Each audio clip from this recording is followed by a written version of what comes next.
I was going to come to the privatisation question later, but perhaps it seems appropriate now. What I was going to ask was on the privatisation. When I was here earlier in the year, people said it was necessary to help with the deficit to privatise the telecoms and so on. So I wanted to ask a broad question to all of you, because the banks will clearly be involved in this. How possible is privatisation? How necessary it is? And who will be the buyers? Again, you fellows are key to the privatisation process as well. So I'd be interested in some views on that. Maybe I just repeat. I don't think it's now possible. I don't think so, because if you look now in the new government of formation, there are clearly some parties which are important parties in the new coalition now who openly are against the privatization. So I don't see that this government is going to go ahead with privatization. I see more in terms of restructuring, in terms of restructuring of public institutions, trying to control the spending, increase revenues. But privatization, I think it's difficult in this environment. Is that a view from? I believe personally that the delay we have observed so far in launching comprehensive financial reforms, amongst them, most importantly, privatizations, are much due to the lack of vision among decision makers why to do the privatizations, much more than a philosophical debate between the majority and the opposition on the opportunity of privatizing or not. Why there is an opposition today towards privatizations? Because there is a belief that the state of Lebanon is selling assets to reduce the principal of its debt, which is not necessarily, in my view, the objective of the privatization. First of all, we don't need to sell assets to adjust our persisting fiscal imbalances in Lebanon. What people does not know is that the revenue gap in the budget represents close to 8% of GDP in Lebanon. It is much more than is required as a primary surplus in the budget to curb down debt ratios, provided that there is a political will to fill the gap. Bearing in mind that filling the gap is possible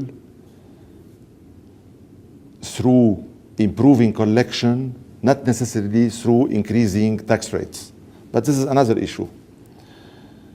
If the objective of selling assets to the private sector is supported by clear proofs that it's done to improve the overall efficiency of the economy, much more than just to sell assets to reimburse a part of the debt, to put into coherence the level of the debt with respect to the size of the domestic economy, I believe that there will be a consensus.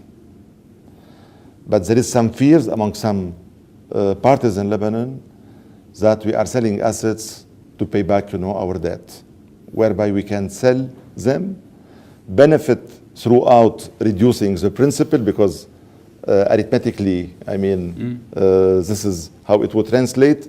But more importantly, it's not just to reduce the outstanding debt as much as to improve the overall efficiency of the service.